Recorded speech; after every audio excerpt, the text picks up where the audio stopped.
गुरुदेव उस अदना से शिष्य के कंधे पर रखेंगे, पर जहां गुरु आज्ञा होती है वहां शिष्य अपनी बुद्धि नहीं लगाता है।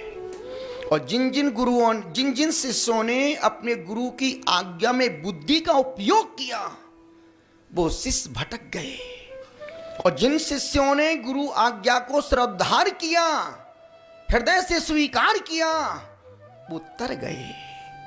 जैसे विराग सागर जी महाराज ने, सोचो ना, एक आर्ष परंपरा कितनी दूरगामी है।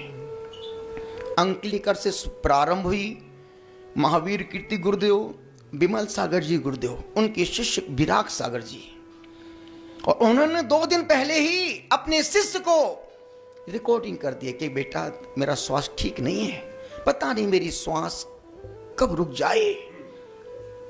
उनको ज्ञान था कि आती हुई श्वास जीवन है और जाती हुई श्वास मृत्यु है, पर उनने उस चीज को जान लिया था, क्योंकि परंपरा निमित्त ज्ञानी की चली आ रही है। महावीर कीर्ति जी गुरुदेव मंत्र के प्रखंड विद्वान थे, विमल सागर जी निमित्त ज्ञानी थे, और वही छाया शिष्य विराग सागर के मन में आ गई। 2 दिन पहले ही रिकॉर्डिंग कर दी, अन्यथा बड़े बड़े आचार बिना पद दिए निपट गए। पर उन्होंने नहीं, यदि मैं बिना पद दिए जाऊंगा तो पूरे शिष्य, सब धुरंधर शिष्य हैं, सब ज्ञानी हैं, सब पढ़े लिखे हैं, आपस में जूझेंगे, पूरा संग छित्र बितर हो जाएगा। बस यही है गुरु की दूरदृष्टि। रिकॉर्डिंग कर दी कि मैं, इतने सारे शिष्य थे उनके, पर उन्होंने देखा कि यार ये शिष्य निर्लिप्त है। ये विशुद्ध सागर शिष्य ना पंथ में पढ़ा है, ना संतवाद में पढ़ा है, ना संप्रदायवाद में पढ़ा है। ये शिष्य तो निर्लिप्त भेद विज्ञान का पाठी है, और समाज में भेद विज्ञान का ही पाठ पढ़ाएगा। टूटी समाज को एक कर देगा, और जुड़ी हुई समाज को कभी तोड़ेगा नहीं।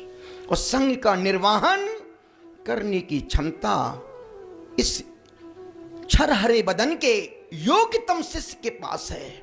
जिस शिष्य को कभी संघ से लगाव था, ना संघ से मोह था, और जिस साधु ने युवाओं को, पढ़े लिखे शिष्यों को योग्य बना के, सुयोग्य बना के दीक्षा दी हो, उसमें चाहे सुब्रत सागर जी महाराज साहब, संघ के मैनेजमेंट डायरेक्टर, उनका मैनेजमेंट गुरुदेव को कोई विकल्प, कोई चिंता नहीं है। सुब्रत सागर जी देख लेना, इस समाज के लोग आए हैं, इनको कैसे मैनेज करना, क्या प्रोग्राम करना, उनसे बात करो भाई।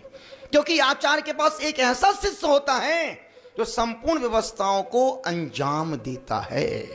यदि संपूर्ण व्यवस्थाएं आचार्य खुद अपने हाथ से करेंगे तो फिर शिष्य क्या करेगा। सुब्रत सागर जी महाराज साहब, और दूसरे उनके योग्यतम शिष्य आदित्य सागर जी महाराज साहब, व्यवहार कुशल, व्यवहारिक, वाणी कुशल, जहां कहीं देखो दूध में पानी की तरह मिल जाते हैं। अन्यथा उस दिन कहा था ना हमने, हमारी इस आर्ष परंपरा में हमारे गुरुओं ने हमें नमोकार मंत्र को पढ़ाया है और उसका अर्थ समझाया है कि बेटा कहीं कोई साधु मिल जाए, कोई उपाध्याय दिख जाए, कोई आचार्य दिख जाए, उसको यथा योग नमस्कार, विनय, वैया वृत्ति करना, कभी उसको देख के मुख मत मोड़ना। गुरु ने संस्कार दिए हैं। और इस आर्ष परंपरा में पूरे साधु समाज, कोई भी साधु किसी भी पंथ का मिल जाए, हमेशा यदि बड़ा है रोज चरणों में झुक के प्रणाम करता है, भैया वृत्ति करने जाता। अन्यथा किस गुरु ने बेटा कोई साधु मिले तो उनको प्रणाम करना, भैया वृत्ति करने कहां शिक्षा दी है। अकेला ज्ञान मुक्ति में कारण नहीं है। ज्ञान के साथ यदि विनम्रता दी है, ज्ञान के साथ चारित्र दिया है, और ज्ञान के साथ सरलता का अमृत पिलाया है, तो वही ज्ञान मुक्ति में कारण बन सकता है। विराग सागर ने शिष्यों को ज्ञान के साथ साथ विनम्रता का पाठ पढ़ाया, सरलता की सीख दी। और जब जैसी वो उनकी रिकॉर्डिंग आवाज विश्व सागर जी के पास पहुंची, गुरुदेव ने ऐसा ऐसा आदेश दिया है, ये रिकॉर्डिंग है, और आपको 2 दिन 3 दिन तक उनकी आंख से आंसू रुके नहीं। ये छोटे छोटे कंधे हैं, मेरा हाइट कम है, पर ऊपर की ब्राइट बहुत ज्यादा है। ये हाइट कम है पर भीतर की विशुद्धि हाइट से 1000 गुना ज्यादा है।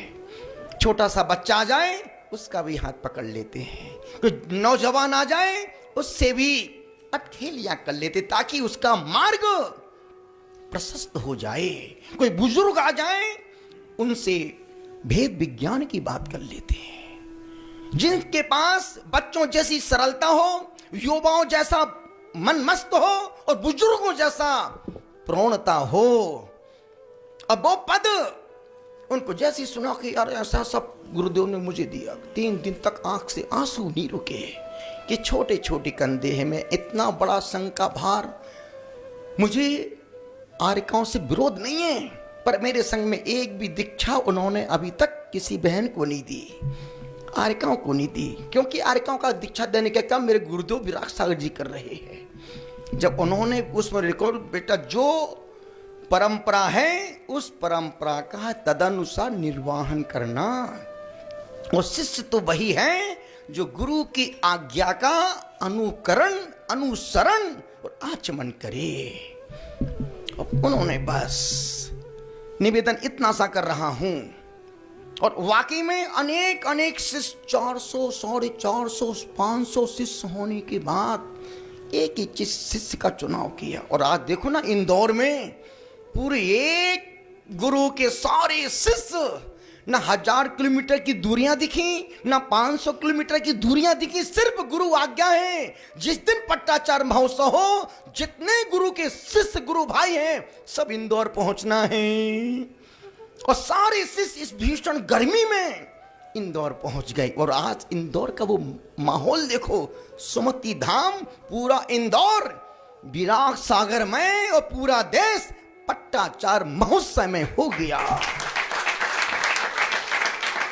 और मैं मनीष सपना गोधा जी के पुण्य की खूब खूब अनुमोदना करता हूं कि ऐसा धर्मात्मा जीव जो निराभिमानी हो, महादानी और भामाशाय के कद से भी 1000 गुना और आगे हो, ऐसा दानवीर जिसके मन में किंचित भी अहंकार नहीं हो। छोटा सा व्यक्ति भी दिख जाए, भाई साहब जय जिनेंद्र की, कोई छोटा छुल्लक भी दिख जाए, महाराज साहब कोई तकलीफ तो नहीं है आप, अन्यथा किस धनपतियों के पास इतना समय है और इतना बड़ा जलसा, ऐसा महोत्सव। गोमटेश्वर बाहुबली भगवान की बात, जिस युवा ने सबसे पहले वहां पर स्वर्णिम, जब हम पुष्पगिरी चतुर्मास था हमारा 2019 में, स्वर्णिम यात्रा का संघपति बनकर के हजारों लोगों को सम्मिश्र करके यात्रा कराई। मंदिर का शिलान्यास होने के बाद इस युग का सबसे बड़ा पंच कल्याणक महोत्सव यदि किसी ने करवाया तो मनीष सपना गोधा सुमति धाम। और तीसरा सोचो भाई, 1-1.5 साल भी नहीं हुआ था और इतना बड़ा महोत्सव, इतना बड़ा महोत्सव। जो व्यक्ति इंदौर जा रहा है उस व्यक्ति उस धर्मात्मा की, उस पुण्यात्मा की पुण्य की प्रशंसा कर रहा है कि हे भगवान, इसके जिंदगी में कभी कोई कष्ट, दुख, परेशानी ना आए, और भगवान यदि संपत्ति देना हो तो मनीष गोदा जैसे व्यक्ति को ही देना, ताकि धर्म की प्रभावना पंचम काल के अंतिम समय तक ऐसी ही चलती रहे।